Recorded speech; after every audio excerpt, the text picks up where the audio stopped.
Assalamualaikum warahmatullahi wabarakatuh. My name is Khalid Haikal bin Abdul Aziz. My name is Azmi Asri bin Nizam. My name is Nur Ani Zulaika binti Muhammad Effendi. My name is Nini Nasharida binti Muhammad Fauzi. And today we're gonna present to you about process unit turnaround. So, process unit turnaround is commonly also known as TAR. A turnaround is a planned shutdown of a processing unit or plant.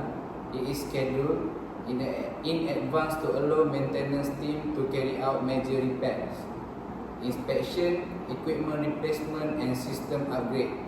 Unlike an emergency shutdown, a turnaround is carefully planned because many important maintenance activities cannot be performed while the plant is operating. In industries such as oil and gas, petrochemical and chemical processing, plants usually run continuously for a long period. Therefore, a scheduled shutdown is necessary to maintain the equipment. A successful turnaround is measured based on 4 important factors. The first is safety, which means completing all work without accident or injuries. The second is environmental compliance, where all maintenance activities must follow environmental regulation and prevent pollution. The third is cost, which means the turnaround should stay within the planned budget. And finally, it is the duration, where all work should be complete on time so that production can be restarted according to schedule. The main purpose of a turnaround is to improve or upgrade equipment for better performance. It is also used to inspect vessel and pipeline for corrosion or erosion that may lead to equipment failure. In addition, important safety devices such as pressure relief valve and safety interlock system are tested to ensure they function properly before the plants start operating again. So for the next one is, the success of a turnaround depends on finding the best balance between time, cost, quality and also the safety. The first objective is to complete the turnaround in the shortest possible time. This is important because the plant cannot produce product during the shutdown, which result in production losses. The second objective is to complete the work at the lowest possible cost. Company need to manage labor, equipment and materials efficiently to avoid unnecessary expenses. The third objective is to achieve high quality workmanship. All maintenance and repair work must meet the required standards to prevent future equipment failure. The fourth objective is to maintain the highest possible safety record. During a turnaround, many workers and contractors are involved, so following safety procedure is extremely important. However, it is almost impossible to achieve all 4 objectives at the same time because they often conflict with one another. So, for the next one is turnaround justification.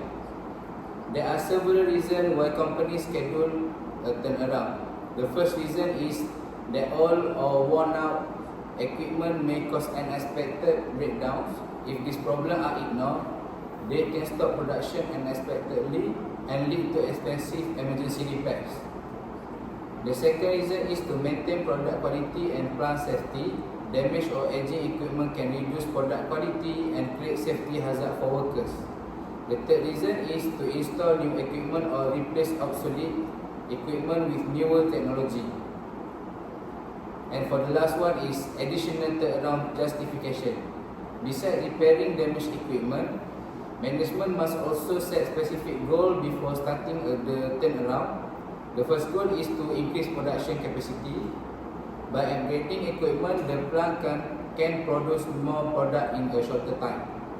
The second goal is to improve product quality. Better equipment and proper maintenance can ensure the final product consistently meet quality standard.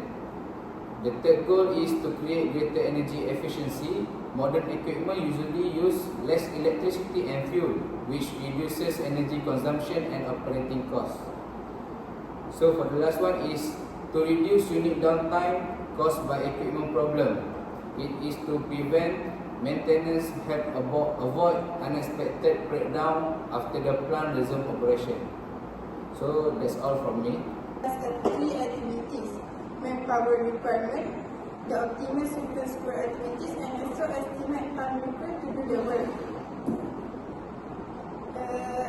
In the turnaround planning also has a schedule goals that need to complete all work within the allocated time while keeping costs within budget. Means we can over the budget. And also operational personnel are responsible for developing the time schedule. In the operation personnel has detailed work list that need to prepare and complete list of all maintenance and repair works.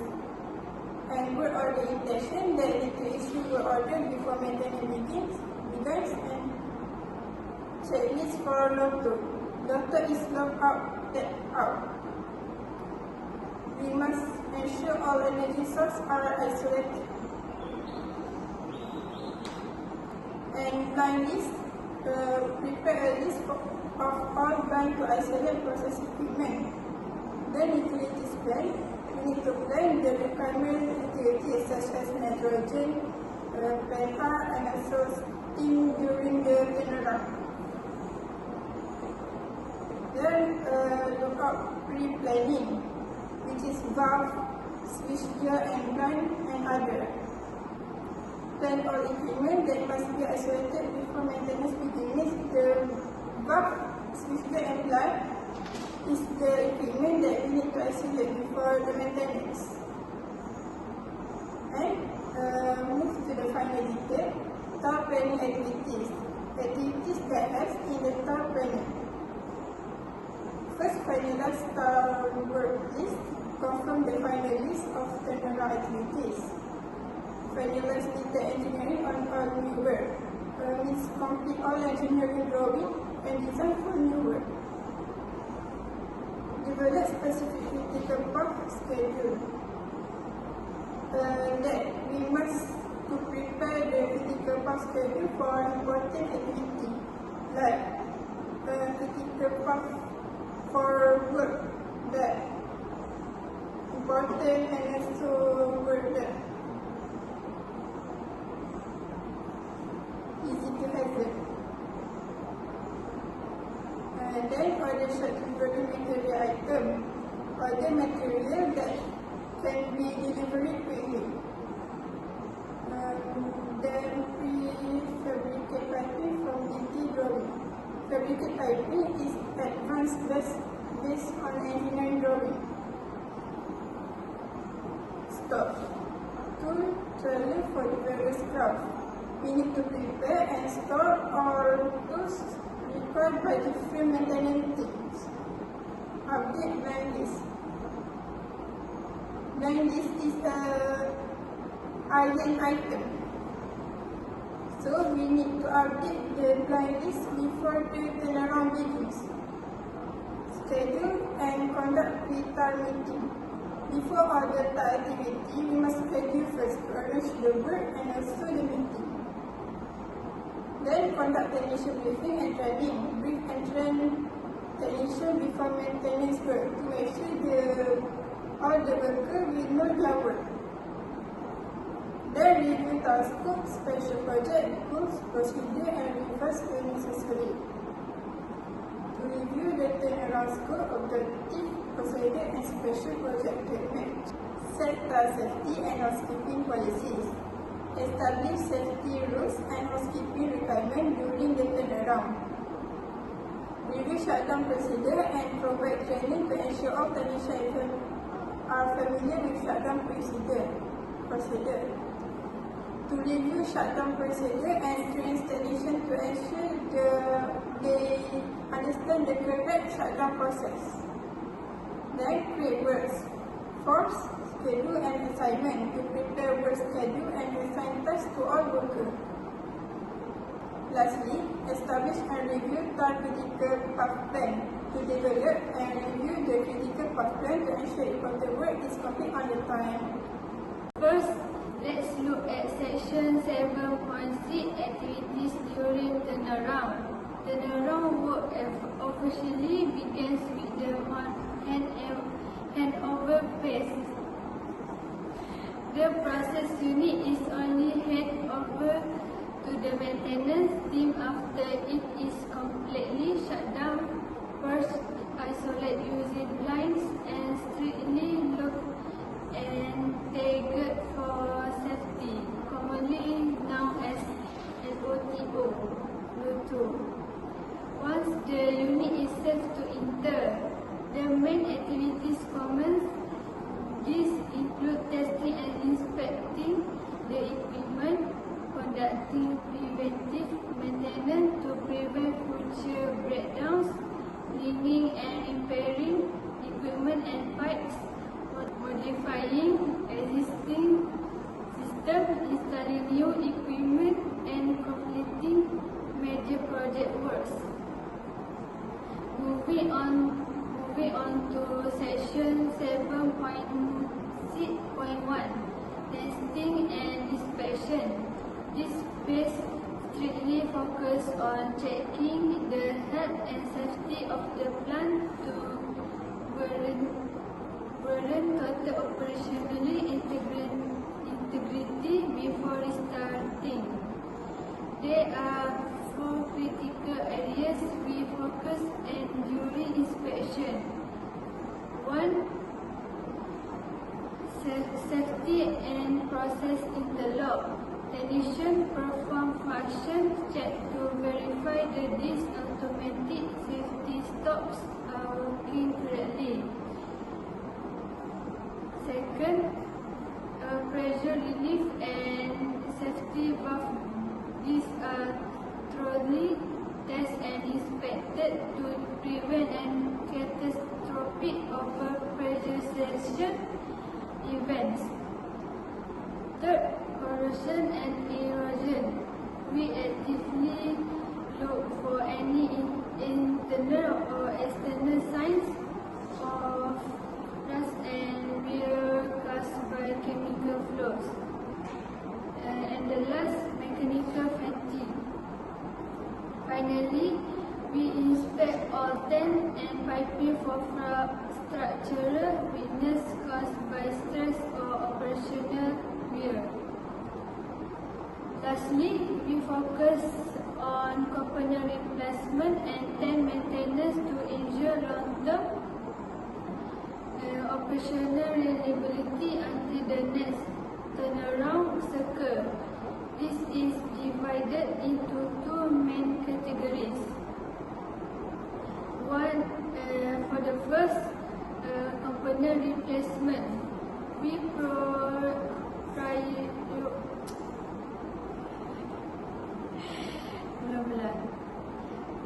This is divided into main categories.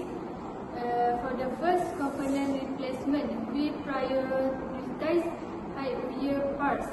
The commutator brushes in large electric motors must be regularly changed out.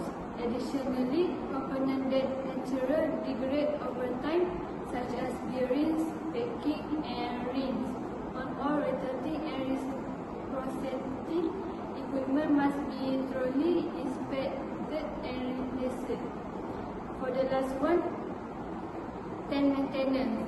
For static equipment, unit storage tank must be completely emptied and cleared of all hazardous materials before inspectors can safely enter.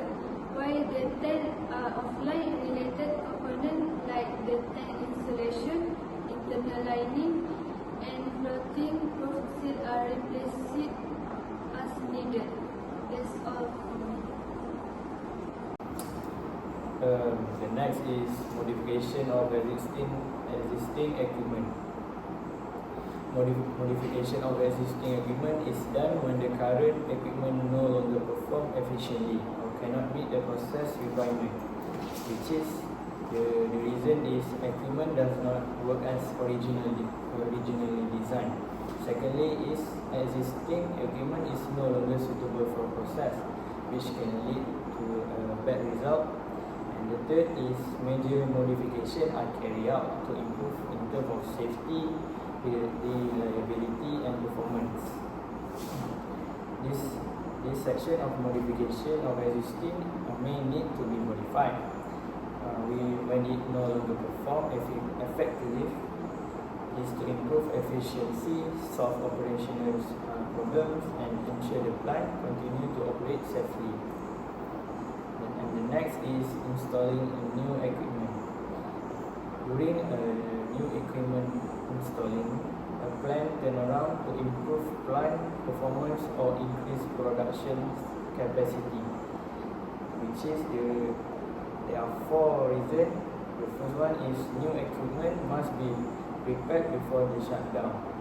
Secondly is preliminary installation work can be done while the plant is still operating. The third is during the turnaround, only the final connection time is complete. And the fourth is new equipment help increase plant capacity and efficiency. During the turnaround, most preparation work is complete before shutdown, so only the final connection is made during the turnaround. This reduces downtime and improve plant performance in terms of performance. There are also safety concerns during turnaround. Turnaround activity will involve many workers and also hazard items, because maintenance work is carried out while process equipment is open, which is in other meaning is the process during the maintenance and shutdown, the plant is still continue working like usual, but the workers have to be carefully and also concerned about their safety. The reason is they are flammable or toxic substance may leak at the shutdown phase. Many contractors with different experience level work together. Tight schedule can cause work to rush, which is can abandon safety. Crowd working areas increase accident risk, which is too many people can lead to safety became bad. The last one is overtime work can cause fatigue to workers. So workers must take care of themselves and their health. And the main safety priorities is to protect all personal items and also the workers. And the last one is protect plant equipment from damage or explode. So the reason safety concern during turnaround is because a higher risk of gas leak, fire and accident. Proper planning and safety procedure are essential to protect both worker and equipment. Other than that, there are also evaluation of the turnaround. After the turnaround, the project will be evaluated and to determine whether all objectives have been achieved or not. The evaluation of criteria is: was the project complete within budget? Was the turnaround complete on schedule? Was there any injuries or accident or any delay for the project? And last one is: did the plant perform and improve as planned by the workers and also by the engineers? Last but not least, after the turnaround is complete, the company evaluate the result that was shown by the success by the workers, and also will be measured by staying within budget, complete on time, ensuring zero injuries, and achieve the planned improvement in plant performance. Also, the workers will be punctual and achieve their goal. That's all from me. Okay, so that's all from our group that is presenting from unit 7.5 to 7.8. So that's all. Thank you.